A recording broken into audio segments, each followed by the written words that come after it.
Voici la distribution des Caprices de Marianne. Octave, Serge Reggiani. Célio, Claude Rich.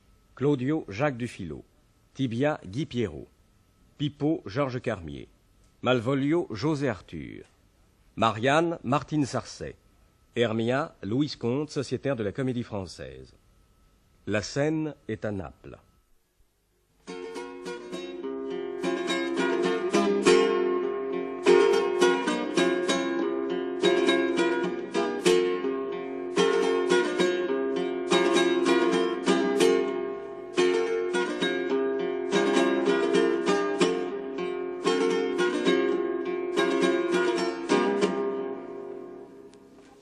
Eh bien, Pipeau, tu viens de voir Marianne? Oui, Seigneur. Que t'a-t-elle dit? Plus dévote et plus orgueilleuse que jamais. Elle instruira son mari, dit-elle, si on la poursuit plus longtemps. Ah, malheureux que je suis, je n'ai plus qu'à mourir. Ah, la plus cruelle de toutes les femmes. Et que me conseilles-tu, Pipeau? Quelles ressources puis-je encore trouver? Je vous conseille d'abord de ne pas rester là, car voici son mari qui vient de ce côté. Es-tu mon fidèle serviteur? Mon valet de chambre dévoué? Apprends que je vais à me venger d'un outrage. Vous, monsieur? Moi-même, puisque ces impudentes guitares ne cessent de murmurer sous les fenêtres de ma femme. Mais patience, tout n'est pas fini. Écoute un peu de ce côté-ci. Voilà du monde qui pourrait nous entendre. Tu m'iras chercher ce soir le spadassin que je t'ai dit. Et pourquoi faire? Je crois que Marianne a des amants. Vous croyez, monsieur? Oui. Il y a autour de ma maison une odeur d'amant. Personne ne passe naturellement devant ma porte. Il y pleut des guitares et des messages secrets. Est-ce que vous pouvez empêcher qu'on ne donne des sérénades à votre femme? Non, mais je puis poster un homme derrière la grille et me débarrasser du premier qui entrera. Fille, votre femme n'a pas d'amant. C'est comme si vous disiez que j'ai des maîtresses. Et pourquoi n'en aurais-tu pas, Tibia? Tu es fort laid, mais tu as beaucoup d'esprit. J'en conviens, j'en conviens. Regarde, Tibia, j'en conviens toi-même. Il n'en faut plus douter, et mon déshonneur est public. Pourquoi public? Je te dis qu'il est public. Mais monsieur, votre femme passe pour un dragon de vertu dans toute la ville. Elle ne voit personne. Elle ne sort de chez elle que pour aller à la messe. Laissez-moi faire. Je ne me sens pas de colère. Après tous les cadeaux qu'elle a reçus de moi, oh oui, Tibia, je machine en ce moment une épouvantable trame et je me sens près de mourir de douleur. Oh que non. Quand je te dis quelque chose, tu me ferais plaisir de le croire. Malheur à celui qui, au milieu de la jeunesse, s'abandonne à un amour sans espoir. Malheur à celui qui se livre à une douce rêverie avant de savoir où sa chimère le mène et s'il peut être payé de retour. Mollement couché dans une barque, il s'éloigne peu à peu de la rive. Il aperçoit au loin des plaines enchantées de vertes prairies et le mirage léger de son Eldorado. Les flots l'entraînent en silence, et quand la réalité le réveille, il est aussi loin du but où il aspire que du rivage qu'il a quitté. Il ne peut plus ni poursuivre sa route, ni revenir sur ses pas.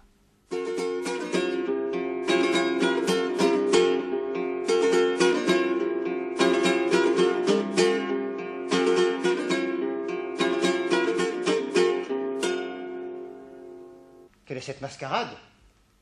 N'est-ce pas Octave que j'aperçois? Assez, mes amis, retournez au logis. Assez raclé pour aujourd'hui. Comment se porte, mon bon monsieur, cette gracieuse mélancolie? Octave, oh fou que tu es. Tu as un pied de rouge sur les joues. D'où te vient cet accoutrement? N'as-tu pas de honte en plein jour? Ah, Célio, fou que tu es un pied de blanc sur les joues. D'où te vient ce large habit noir? N'as-tu pas de honte en plein carnaval? J'allais chez toi. Et moi aussi, j'allais chez moi. Comment se porte ma maison? Il y a 8 jours que je ne l'ai vue. J'ai un service à te demander. Parle, Célio, mon cher enfant. Veux-tu de l'argent? Je n'en ai plus. Veux-tu mon épée? Voilà une batte d'arlequin. Parle, parle, dispose de moi. Combien de temps cela durera-t-il? 8 jours hors de chez toi. Tu te tueras, Octave. Jamais de ma propre main, mon ami, jamais. J'aimerais mieux mourir que d'attenter à mes jours. N'est-ce pas un suicide comme un autre, cette vie que tu mènes? Figure-toi un danseur de cordes, en brodequin d'argent, le balancier au poing, suspendu entre le ciel et la terre. À droite et à gauche, de vieilles petites figures racornies, de maigres et pâles fantômes, des créanciers agiles, des parents et des courtisanes. Toute une légion de monstres se suspendent à son manteau et le tiraillent de tous côtés pour lui faire perdre l'équilibre. De phrases redondantes, de grands mots enchâssés cavalcadent autour de lui. Une nuée de prédictions sinistres l'aveugle de ses ailes noires. Il continue sa course légère de l'Orient à l'Occident. S'il regarde en bas, la tête lui tourne. S'il regarde en haut, le pied lui manque. Il va plus vite que le vent. et toutes les mains tendues autour de lui ne lui feront pas renverser une goutte de la coupe joyeuse qu'il porte à la sienne. Voilà ma vie, mon cher ami. C'est ma fidèle image que tu vois. Que tu es heureux d'être fou. Que tu es fou de ne pas être heureux. Dis-moi un peu, toi, qu'est-ce qui te manque? Il me manque le repos, la douce insouciance qui fait de la vie un miroir où tous les objets se peignent un instant et sur lequel tout glisse.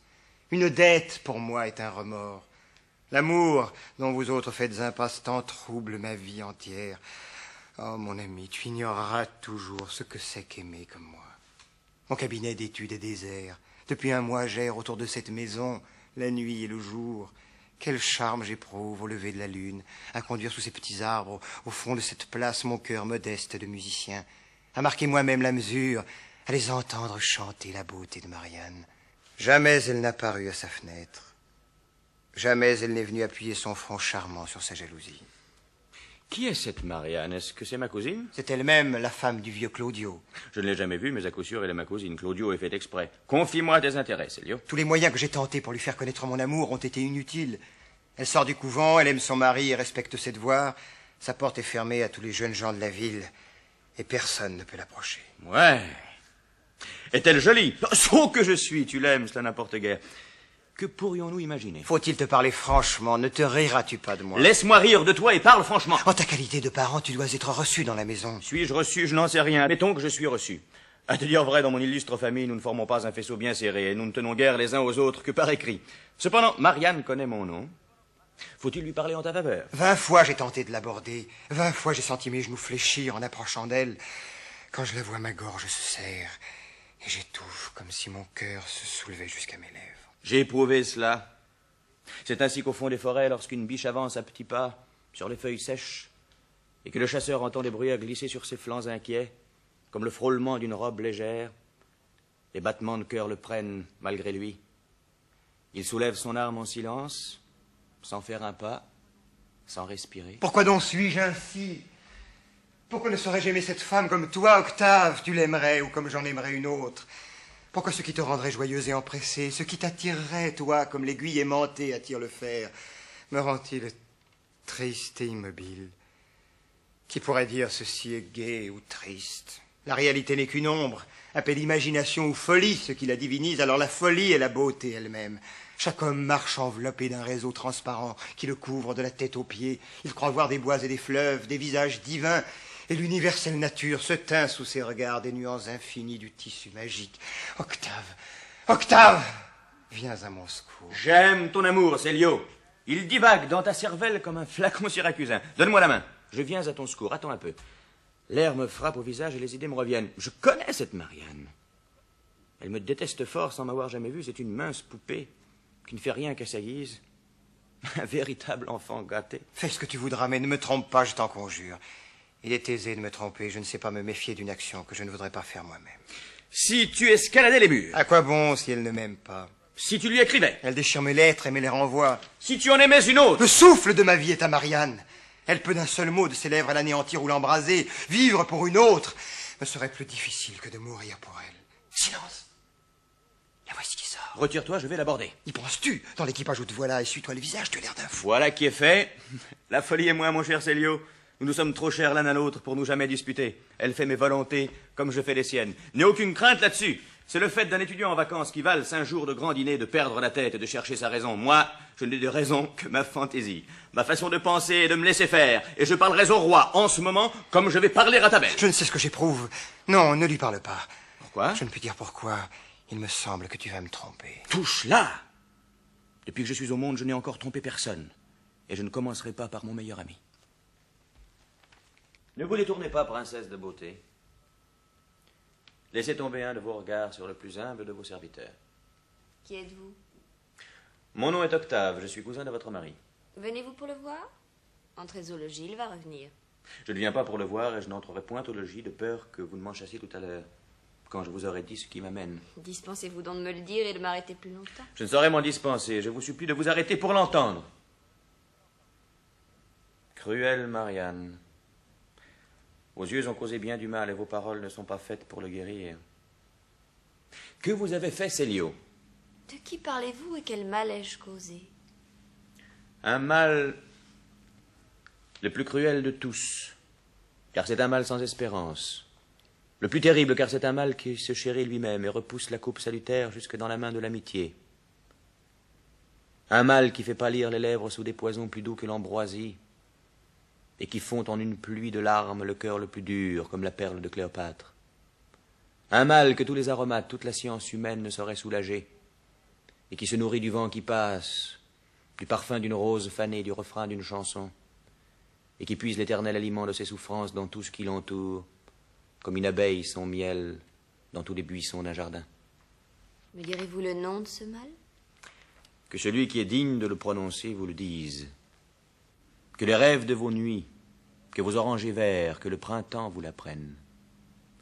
Que vous puissiez le chercher un beau soir, vous le trouverez sur vos lèvres. Son nom n'existe pas sans lui. Est-il si dangereux à dire, si terrible dans sa contagion, qu'il effraie une langue qui plaide en sa faveur? Est-il si doux à entendre, cousine, que vous le demandiez? Vous l'avez appris à Célio. C'est non sans le vouloir, je ne connais ni l'un ni l'autre. Que vous les connaissiez ensemble, et que vous ne les sépariez jamais, voilà le souhait de mon cœur. En vérité? Célio est le meilleur de mes amis. Si je voulais vous faire envie, je vous dirais qu'il est beau comme le jour, jeune, noble, et je ne mentirais pas.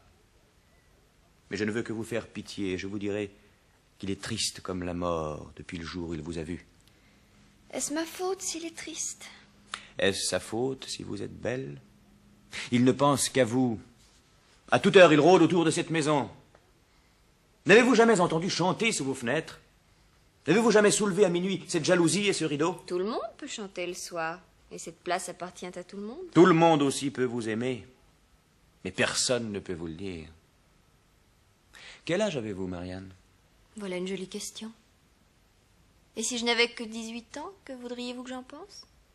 Vous avez donc encore 5 ou 6 ans pour être aimé, 8 ou 10 pour aimer vous-même, et le reste pour prier Dieu. Vraiment?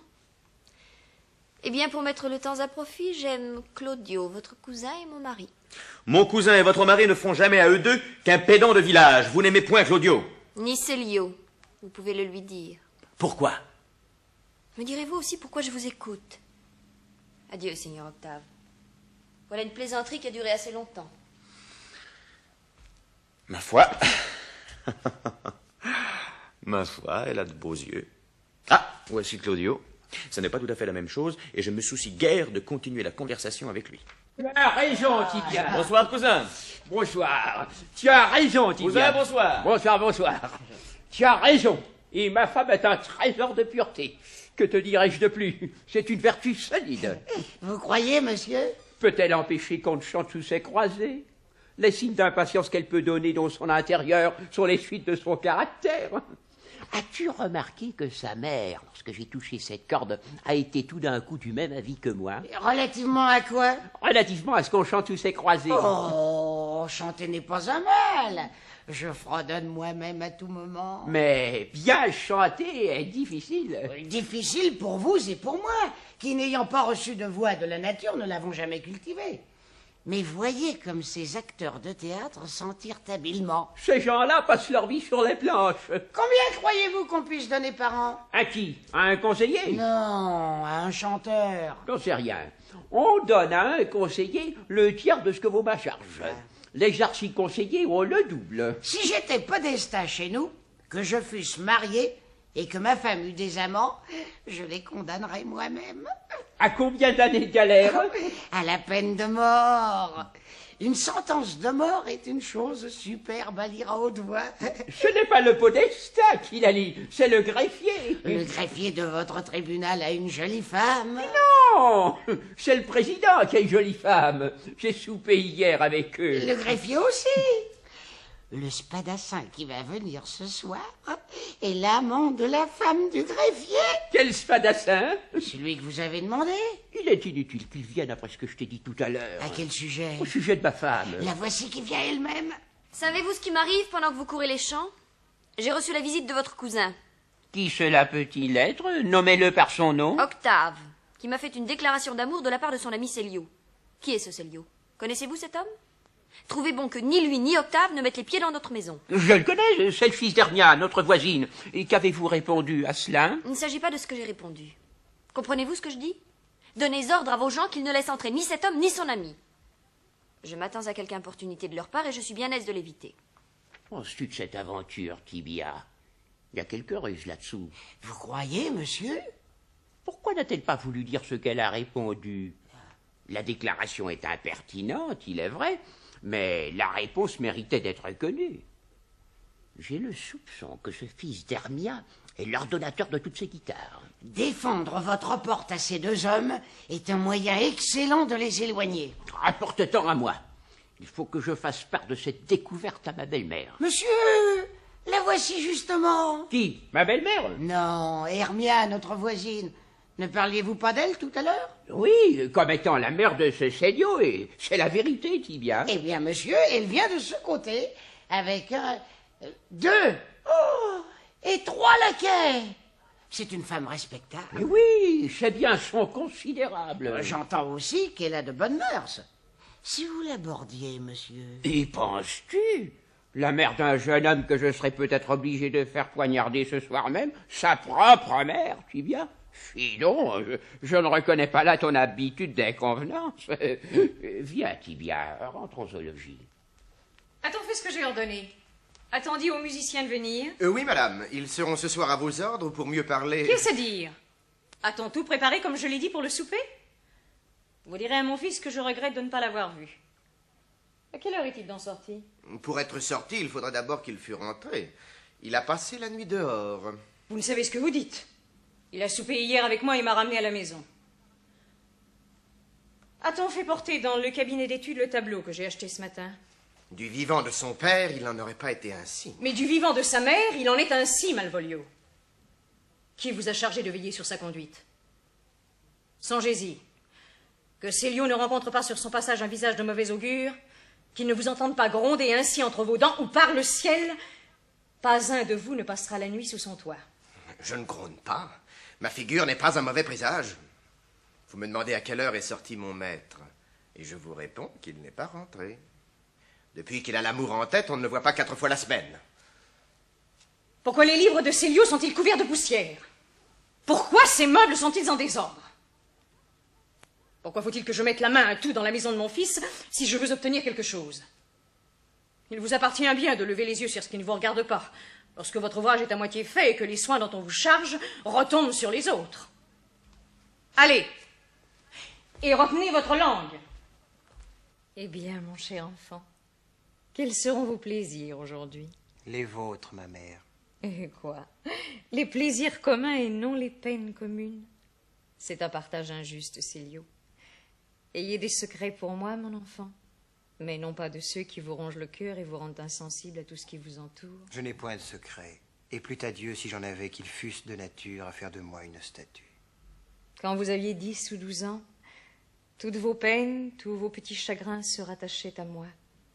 D'un regard sévère ou indulgent de ses yeux que voilà, dépendait la tristesse ou la joie des vôtres, et votre petite tête blonde tenait par un fil bien délié au cœur de votre mère. Maintenant, mon enfant, je ne suis plus que votre sœur, incapable peut-être de soulager vos ennuis, mais non pas de les partager. Ma mère, et vous aussi, vous avez été belle. Sous ce long voile qui vous entoure, l'œil reconnaît le port majestueux d'une reine. Oh, ma mère, vous avez inspiré l'amour. Sous vos fenêtres entr'ouvertes à murmurer le son de la guitare. Sur ces places bruyantes, dans le tourbillon de ces fêtes, vous avez promené une insouciante et superbe jeunesse. Vous n'avez point aimé. Un parent de mon père est mort d'amour pour vous. Quel souvenir me rappelles-tu? Ah, si votre cœur peut en supporter la tristesse, si ce n'est pas vous demander des larmes, racontez-moi cette aventure, ma mère. Faites-moi connaître les détails. Hélas, mon enfant, à quoi bon? Quelle triste fantaisie avez-vous? Je vous en supplie, et j'écoute. Vous le voulez? Votre père ne m'avait jamais vu, alors. Il se chargea, comme allié de ma famille, de faire agréer la demande du jeune Orsini qui voulait m'épouser. Il fut reçu comme le méritait son rang par votre grand-père et admis dans notre intimité. Orsini était un excellent parti, et cependant je refusai. Votre père, en plaidant pour lui, avait tué dans mon cœur le peu d'amour qu'il m'avait inspiré pendant 2 mois d'assiduité constante.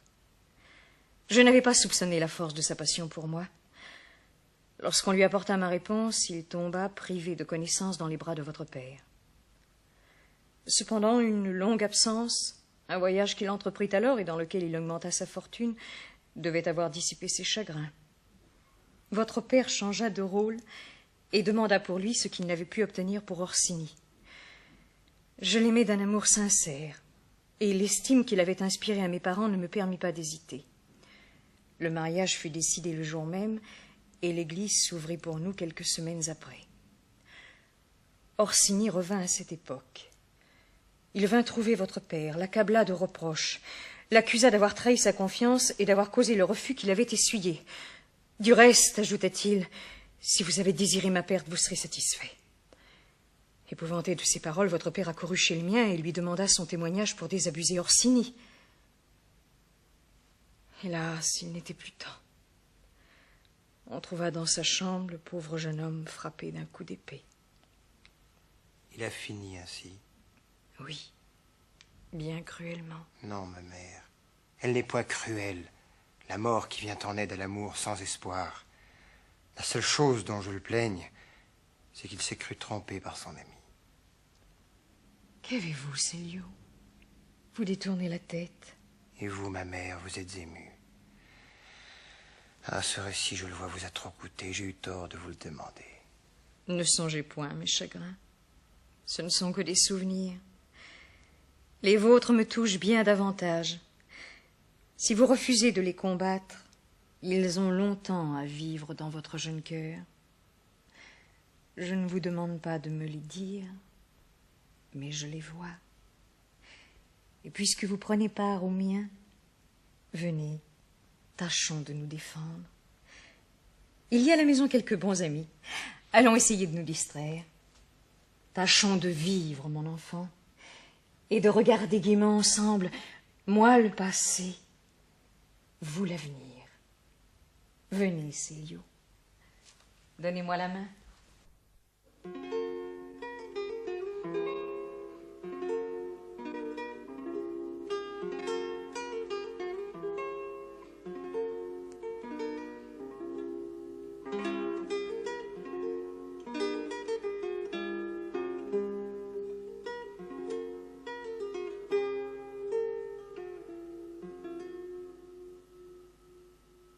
Il y renonce, dites-vous? Hélas, pauvre jeune homme, il aime plus que jamais. Je croirais presque qu'il se défie de vous, de moi, de tout ce qui l'entoure. Non, par le ciel, je n'y renoncerai pas. Je me sens moi-même une autre Marianne, et il y a du plaisir à être entêté. Ou Célio réussira, ou j'y perdrai ma langue. Agirez-vous contre sa volonté? Oui, pour agir d'après la mienne, qui est sa sœur aînée. Et pour envoyer aux enfers messer Claudio, le podestat que je déteste, méprise et aborde depuis les pieds jusqu'à la tête. Faites-lui donc vous-même votre réponse, car le voici. Et quant à moi, je cesse de m'en mêler. Comment, Célio, tu abandonnes la partie? Que veux-tu que je fasse? Te défies-tu de moi? Te voilà pâle comme la neige, d'où viens-tu? De chez ma mère. Pourquoi cette tristesse? Je ne sais. Pardonne. Pardonne-moi, fais ce que tu voudras. Va trouver Marianne, dis-lui que me tromper, c'est me donner la mort, et que ma vie est dans ses yeux. Que diantre as-tu à faire de la mort? À propos de quoi y penses-tu? Mon ami, je l'ai devant les yeux. La mort? Oui, l'amour et la mort. Qu'est-ce à dire? L'amour et la mort, Octave, se tiennent la main. Celui-là est la source du plus grand bonheur que l'homme puisse rencontrer ici-bas. Celle-ci met un terme à toutes les douleurs, à tous les maux. C'est un livre que tu as là? Oui, et que tu n'as probablement pas lu. Très probablement. Quand on en lit un, il n'y a pas de raison pour ne pas lire tous les autres. Lorsque le cœur éprouve sincèrement un profond sentiment d'amour, il éprouve aussi comme une fatigue et une langueur qui lui font désirer de mourir. Pourquoi? Je ne sais. Ni moi non plus. Peut-être est-ce l'effet d'un premier amour, peut-être que ce vaste désert où nous sommes effraie les regards de celui qui aime. Peut-être que cette terre ne lui semble plus habitable s'il n'y peut trouver ce bonheur nouveau, unique, infini, que son cœur lui représente. Ah, ça, mais à qui en as-tu? Le paysan, l'artisan grossier qui ne sait rien, la jeune fille timide qui frémit d'ordinaire à la seule pensée de la mort, s'enhardit lorsqu'elle aime jusqu'à porter un regard sur un tombeau. Octave, la mort nous mène à Dieu, et mes genoux plient quand j'y pense. Bonsoir, mon cher ami. Où vas-tu? J'ai affaire en ville ce soir. Adieu, fais ce que tu voudras. Tu as l'air d'aller te noyer, mais cette mort dont tu parles, est-ce que tu en as peur, par hasard? Ah, que j'eusse pu me faire un nom dans les tournois et les batailles. Qu'il m'eût été permis de porter les couleurs de Marianne et de les teindre de mon sang. Qu'on m'eût donné un rival à combattre, une armée entière à défier. Que le sacrifice de ma vie eût pu lui être utile. Je sais agir, mais je ne sais pas parler. Ma langue ne sert point mon cœur, et je mourrais sans m'être fait comprendre, comme un muet dans une prison. Voyons, Célio, à quoi penses-tu? Il y a d'autres Mariannes sous le ciel. Soupons ensemble. Et moquons-nous de cette Marianne-là. Adieu. Adieu, je ne puis m'arrêter plus longtemps. Je te verrai demain, mon ami. Célio, écoute donc! Nous te trouverons une Marianne bien gentille, douce comme un agneau. En vérité, voilà qui est étrange. N'importe, je ne céderai pas. Je suis comme un homme qui tient la banque d'un pharaon pour le compte d'un autre et qui a la veine contre lui. Il noierait plutôt son meilleur ami que de céder, et la colère de perdre avec l'argent d'autrui l'enflamme 100 fois plus que ne le ferait sa propre ruine. Ah, voici Marianne qui sort. Elle va sans doute à Vêpres. Elle approche lentement. Belle Marianne, vous dormirez tranquille. Le cœur de Célio est à une autre, et ce n'est plus sous vos fenêtres qu'il donnera ses sérénades. Quel dommage. Et quel grand malheur de n'avoir pu partager un amour comme celui-là. Voyez comme le hasard me contrarie, moi qui allais l'aimer. En vérité? Oui, sur mon âme, ce soir ou demain matin, dimanche au plus tard, je vous le jure. Qui pourrait ne pas réussir avec un ambassadeur tel que vous? Il faut croire que sa passion pour moi était quelque chose comme du chinois ou de l'arabe, puisqu'il lui fallait un interprète et qu'elle ne pouvait s'expliquer toute seule. Raillez, raillez, nous ne vous craignons plus. Ou peut-être que cet amour n'était encore qu'un pauvre enfant à la mamelle, et vous, comme une sage nourrice, en le menant à la lisière, vous l'aurez laissé tomber la tête la première en le promenant par la ville. La sage nourrice s'est contentée de lui faire boire d'un certain lait que la vôtre vous a versé sans doute et généreusement. Vous en avez encore sur vos lèvres une goutte qui se mêle à toutes vos paroles. Comment s'appelle ce lait merveilleux? L'indifférence. Vous ne savez ni aimer ni haïr.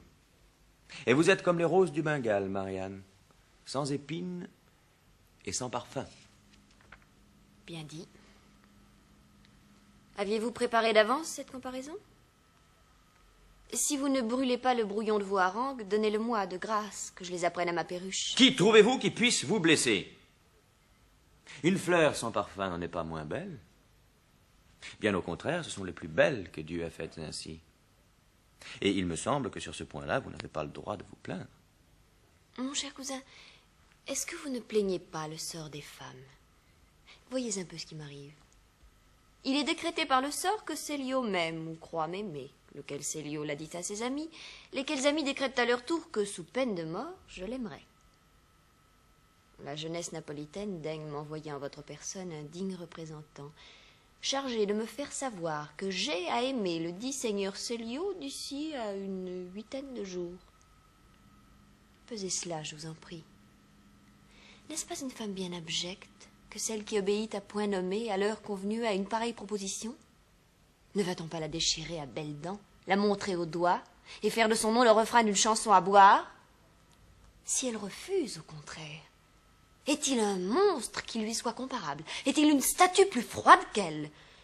Et l'homme qui lui parle, qui ose l'arrêter en place publique, son livre de messe à la main, n'a-t-il pas le droit de lui dire « Vous êtes une rose du Bengale sans épines et sans parfum » Cousine, ne vous fâchez pas. N'est-ce pas une chose bien ridicule que l'honnêteté, la foi jurée, que l'éducation d'une fille, la fierté d'un cœur qui s'est figuré qu'il vaut quelque chose, et qui, pour mériter le respect des autres, commence par se respecter lui-même?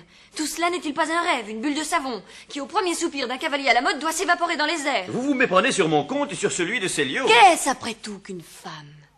L'occupation d'un moment, une ombre vaine qu'on fait semblant d'aimer pour le plaisir de dire qu'on aime. Une femme, c'est une distraction. Ne pourrait-on pas dire, quand on en rencontre une, voilà une belle fantaisie qui passe? Et ne serait-ce pas un grand écolier en de telles matières que celui qui baisserait les yeux devant elle, qui se dirait tout bas, Voilà peut-être le bonheur d'une vie entière. Et qui la laisserait passer? Tralala, poum poum, tralala. Ah, quelle drôle de petite femme. Hé, voilà! Apportez-moi ici, sous cette tonnelle, une bouteille de quelque chose. Ce qui vous plaira, Excellence. Voulez-vous du Lacryma Christi? Soit. Allez-vous-en un peu chercher dans les rues d'alentour le seigneur Célio, qui porte un manteau sombre et un pourpoint plus sombre encore. Vous lui direz qu'un de ses amis est là, qui boit tout seul du Lacryma Christi. Après quoi, vous irez à la grande place et vous remettrez ceci de ma part à une certaine Rosalinde, qui est rousse et qui est toujours à sa fenêtre. Je ne sais ce que j'ai dans la gorge. Je suis triste comme un lendemain de fête. Je ferai aussi bien de dîner ici. Est-ce que j'ai envie de dormir? Je me sens tout pétrifié. Ah, cousin Claudio, vous êtes un beau juge. Où allez-vous si vite? Qu'entendez-vous par là, seigneur Octave? J'entends que vous êtes un podestat qui a de belles formes. De langage ou de complexion? De langage. Votre robe est pleine d'éloquence et vos bras sont deux charmantes parenthèses. Soit dit en passant, seigneur Octave, le marteau de ma porte m'a tout l'air de vous avoir brûlé les doigts. En quelle façon, cousin plein de science? En y voulant frapper, cousin plein de finesse. Ajoute hardiment plein de respect, Claudio, pour le marteau de ta porte. Mais tu peux le faire peindre à neuf sans que je craigne de m'y salir les doigts. En quelle façon, cousin plein de facéties? En y frappant jamais, cousin plein de causticité. Cela vous est pourtant arrivé, puisque ma femme a enjoint à ses gens de vous fermer la porte au nez à la première occasion. Tes lunettes sont myopes, juge plein de grâce. Tu te trompes d'adresse dans ton compliment. Mes lunettes sont excellentes, cousin plein de riposte. N'as-tu pas fait à ma femme une déclaration amoureuse? À quelle occasion, subtil magistrat? À l'occasion de ton ami Célio, messager complaisant. Malheureusement, j'ai tout entendu. Par quelle oreille, sénateur incorruptible? Par celle de ma femme qui m'a tout raconté, Golburo chéri. Tout absolument, épouse idolâtrée. Rien n'est resté dans cette charmante oreille. Il y est resté sa réponse, charmant pilier de cabaret, que je suis chargé de te faire. Je ne suis pas chargé de l'entendre, cher procès-verbal. Ce sera donc ma porte en personne qui te la fera, aimable croupier de roulette, si tu t'avises de la consulter. C'est ce dont je ne me soucie guère, chère sentence de mort. Je vivrai heureux sans cela. Puisses-tu le faire en repos, cher cornet de passe-10. Je te souhaite 1000 prospérités. Rassure-toi sur ce sujet, cher verrou de prison, et dors tranquille, comme à l'audience. Monsieur, la demoiselle rousse n'est point à sa fenêtre, elle ne peut se rendre à votre habitation. Que le diable l'emporte, et toi aussi. Et le monsieur au manteau sombre n'est pas dans les rues d'alentour. Mais j'ai rencontré son laquais à qui j'ai dit d'aller le chercher. La peste soit de tout l'univers. Est-il décidé que je souperai seul aujourd'hui? Que diable vais-je devenir? Bon, ceci me convient. Je suis capable d'ensevelir ma tristesse dans ce vin. Ou du moins ce vin dans ma tristesse. Ah, les vêpres sont finies, voici Marianne qui revient. Encore ici, seigneur Octave? Et déjà à table? C'est un peu triste de s'enivrer tout seul.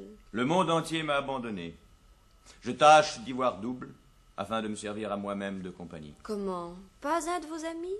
Personne qui vous soulage de ce fardeau terrible, la solitude? Faut-il vous dire ma pensée?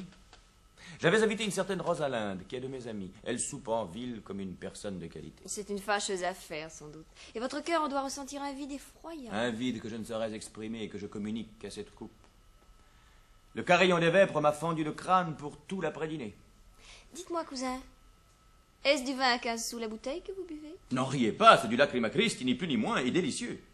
Cela m'étonne que vous ne buviez pas du vin à 15 sous. Buvez-en, je vous en supplie. Pourquoi en boirais-je, s'il vous plaît? Goûtez-en. Je suis sûre qu'il n'y a aucune différence avec celui-là. Il y en a une aussi grande contre le soleil et une lanterne? Non, vous dis-je, c'est la même chose. Dieu m'en préserve, vous moquez-vous de moi? Vous trouvez qu'il y a une grande différence? Assurément. Je croyais qu'il en était du vin comme des femmes.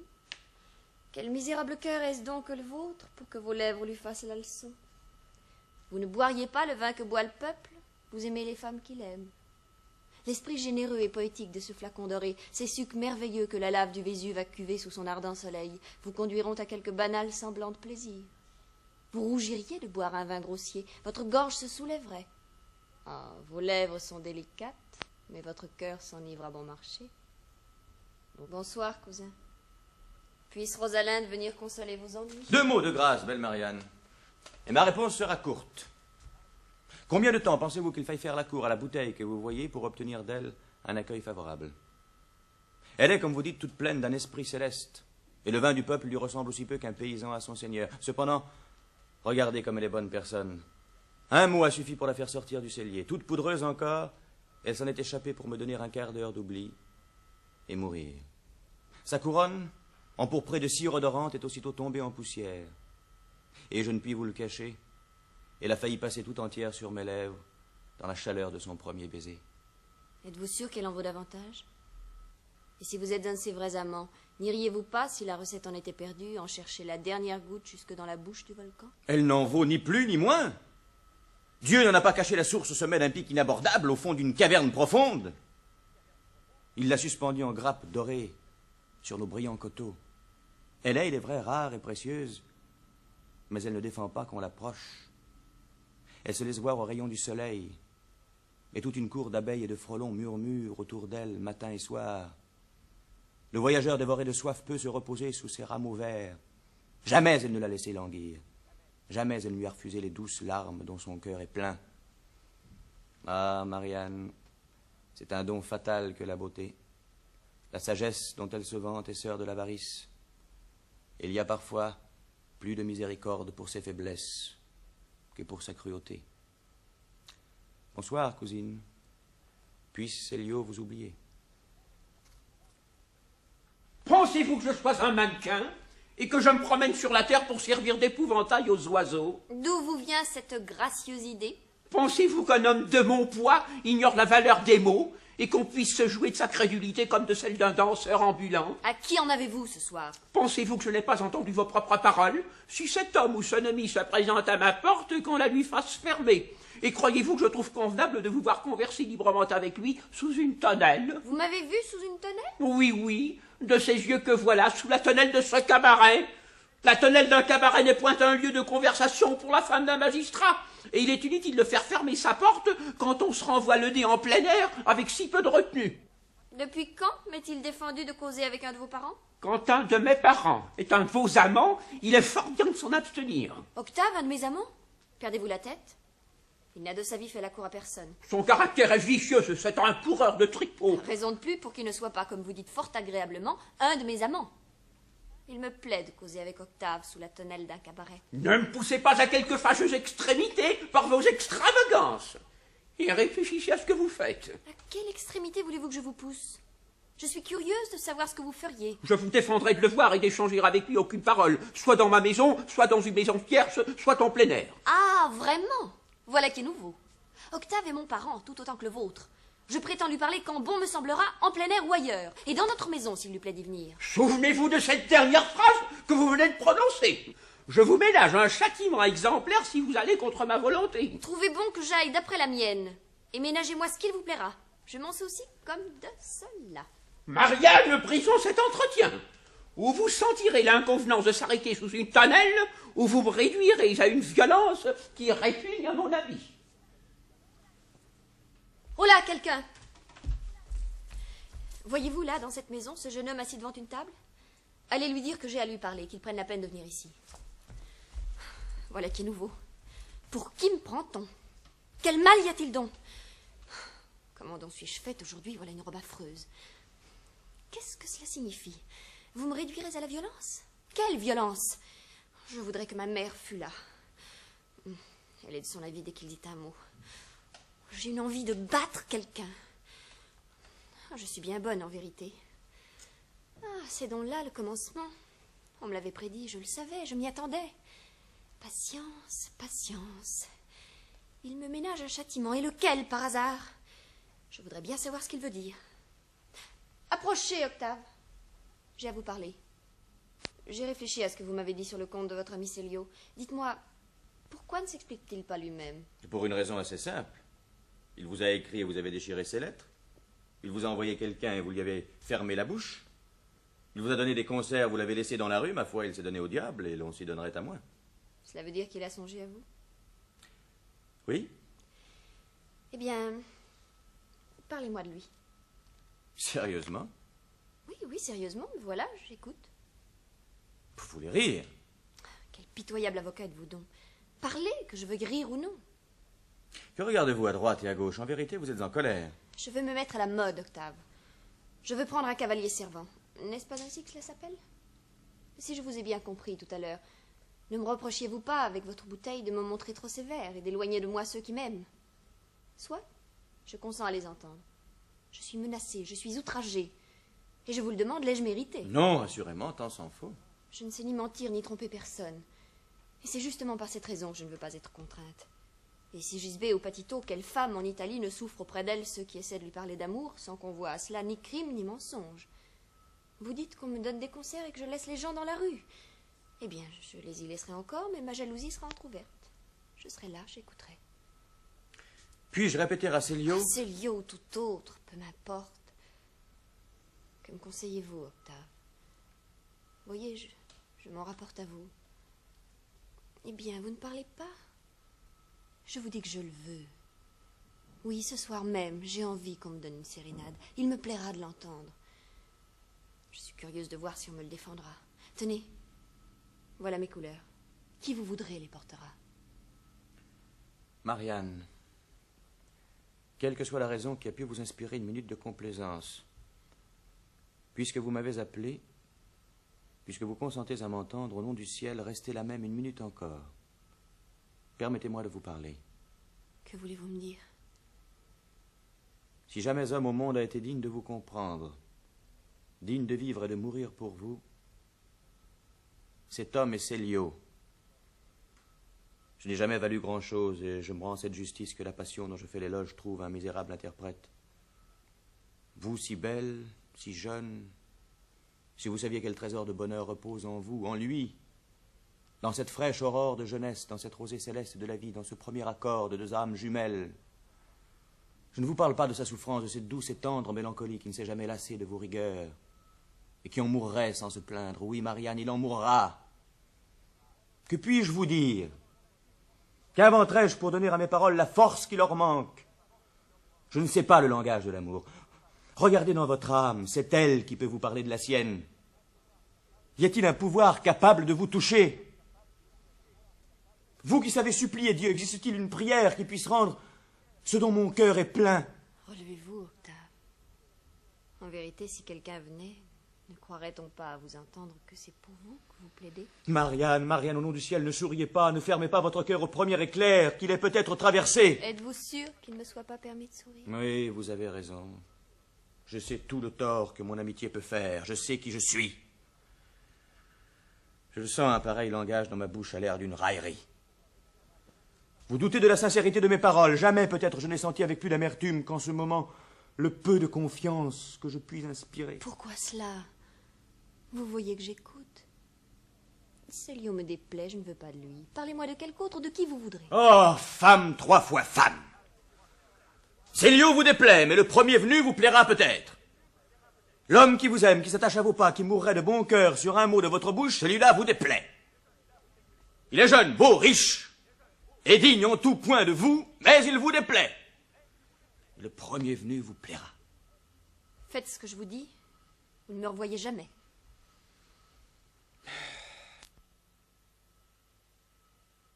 Vous êtes bien jolie, Marianne. Et votre petit caprice de colère est un charmant traité de paix. Il ne me faudrait pas beaucoup d'orgueil pour le comprendre. Un peu de perfidie suffirait. Ce sera pourtant Célio qui en profitera. Tu m'as fait demander, mon ami. Eh bien, quelle nouvelle? Pique ce ruban à ton bonnet, Célio. Prends ta guitare et ton épée, notre cause est à moitié gagnée. Au nom du ciel, ne te ris pas de moi. La nuit sera belle, la lune va paraître à l'horizon. Marianne sera seule ce soir derrière sa jalousie. Elle consent à t'écouter. Est-ce vrai? Est-ce vrai? Où tu es ma vie, Octave?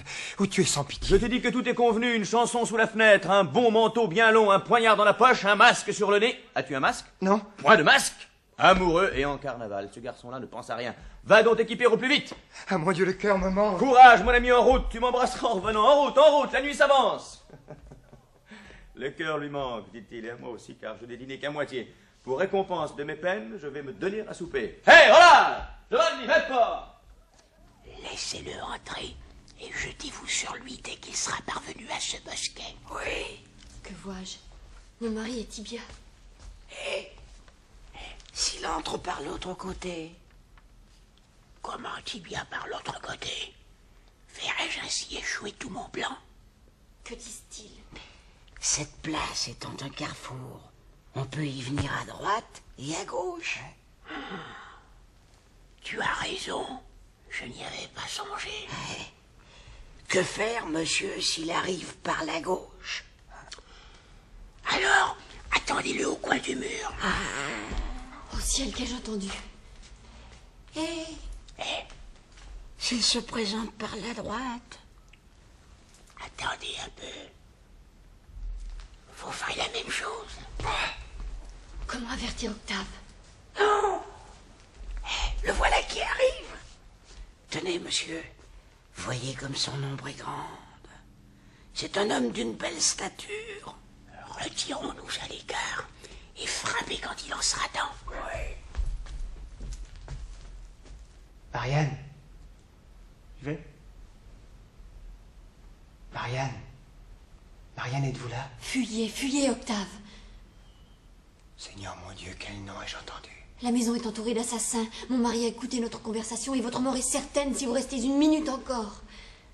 Est-ce un rêve? Suis-je Célio? Octave, Octave, au nom du ciel, ne vous arrêtez pas. Puisse-t-il encore être temps de vous échapper? Demain, trouvez-vous à midi derrière le jardin. J'y serai. Ô mort, puisque tu es là, viens donc à mon secours. Octave, traître Octave, puisse mon sang retomber sur toi. Dans quel but, dans quel intérêt tu m'as envoyé dans ce piège affreux? Je ne le puis comprendre, mais je le saurai, puisque j'y suis venu. Et fût-ce aux dépens de ma vie, j'apprendrai le mot de cette horrible énigme. Ah, où vais-je aller à présent? J'ai fait quelque chose pour le bonheur d'autrui, qu'inventerai-je pour mon plaisir? Ma foi, voilà une belle nuit, et vraiment celle-ci doit m'être comptée. En vérité, cette femme était belle, et sa petite colère lui allait bien. D'où venait-elle, c'est ce que j'ignore. Qu'importe comment la bille d'ivoire tombe sur le numéro que nous avons appelé. Souffler une maîtresse à un ami, c'est une rouerie trop commune pour moi. La véritable affaire était de souper. Il est clair que Célio est à jeun. Comme tu m'aurais détesté, Marianne, si je t'avais aimé. Comme tu m'aurais fermé ta porte. Comme ton bélître de mari t'aurait paru un Adonis, un Sylvain en comparaison de moi. Où est donc la raison de tout cela? La raison de tout, c'est la fortune. Il n'y a cœur et malheur en ce monde.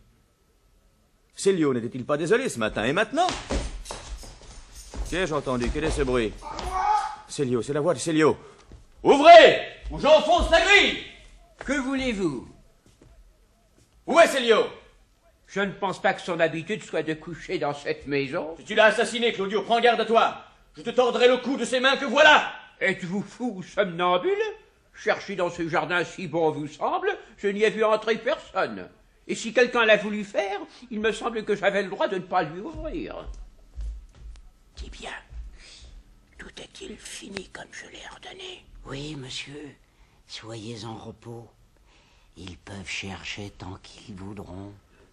Maintenant, songeons à ma femme et allons prévenir sa mère. Cela est certain, je ne me trompe pas. J'ai bien vu, j'ai bien entendu. Derrière la maison, à travers les arbres, j'ai vu des ombres dispersées çà et là, se joindre tout à coup et fondre sur lui. J'ai entendu le bruit des épées, puis un cri étouffé, le plus sinistre, le dernier appel. Pauvre Octave, tout brave qu'il est, car il est brave, ils l'ont surpris, ils l'ont entraîné. Est-il possible, est-il croyable qu'une pareille faute soit payée si cher? Est-il possible que si peu de bon sens puisse donner tant de cruauté? Et moi qui agis si légèrement, si follement, par pure plaisanterie, par pur caprice? Il faut que je le voie, il faut que je sache. Octave, est-ce vous? C'est moi, Marianne. Célio n'est plus. Célio, dites-vous? Comment se peut-il? Il n'est plus. Au ciel. Il n'est plus. N'allez pas par là. Où voulez-vous que j'aille? Je suis perdue. Il faut partir, Octave, il faut fuir. Claudio sûrement n'est pas dans la maison. Non. Ils ont pris leurs précautions. Ils m'ont laissé prudemment seul. Oh, je le connais, je suis perdue, et vous peut-être aussi. Partons.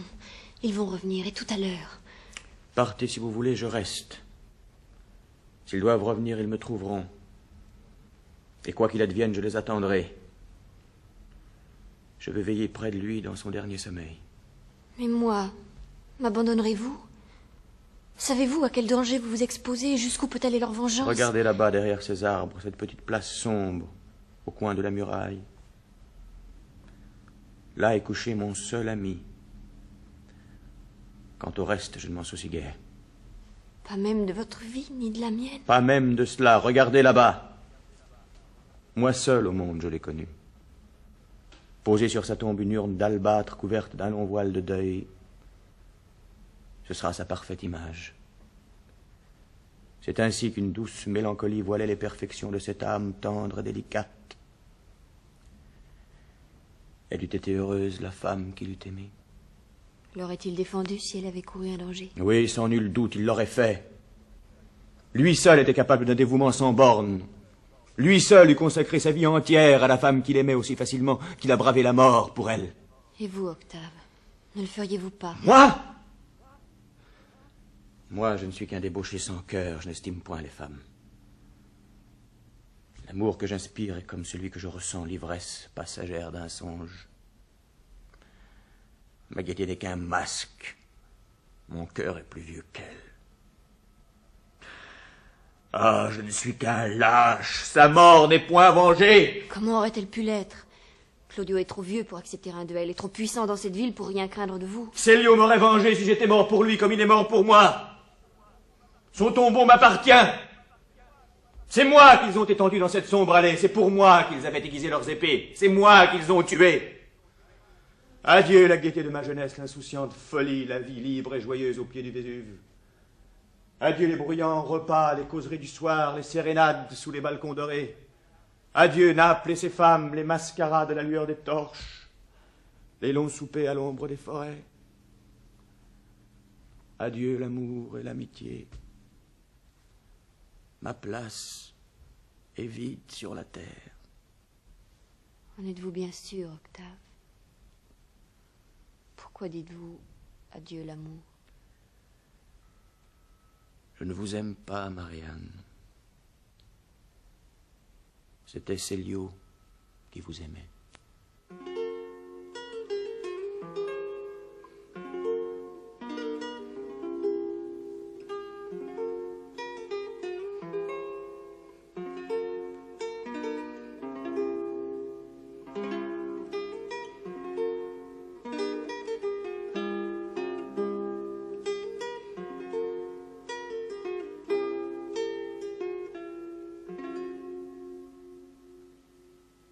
Les Caprices de Marianne étaient interprétés par Serge Reggiani, Octave, Claude Rich, Célio, Jacques Dufilot, Claudio, Guy Pierrot, Tibia, Georges Carmier, Pipeau, José Arthur, Malvolio, Martine Sarcey, Marianne, Louise Comte, sociétaire de la Comédie Française, Hermia. Illustration musicale à la guitare par Jean Borédon. Prise de son, Albert Laracine. Le texte de présentation de Philippe Soupeau était lu par Bernard Marseille. Cette émission était réalisée par Jean Chouquet.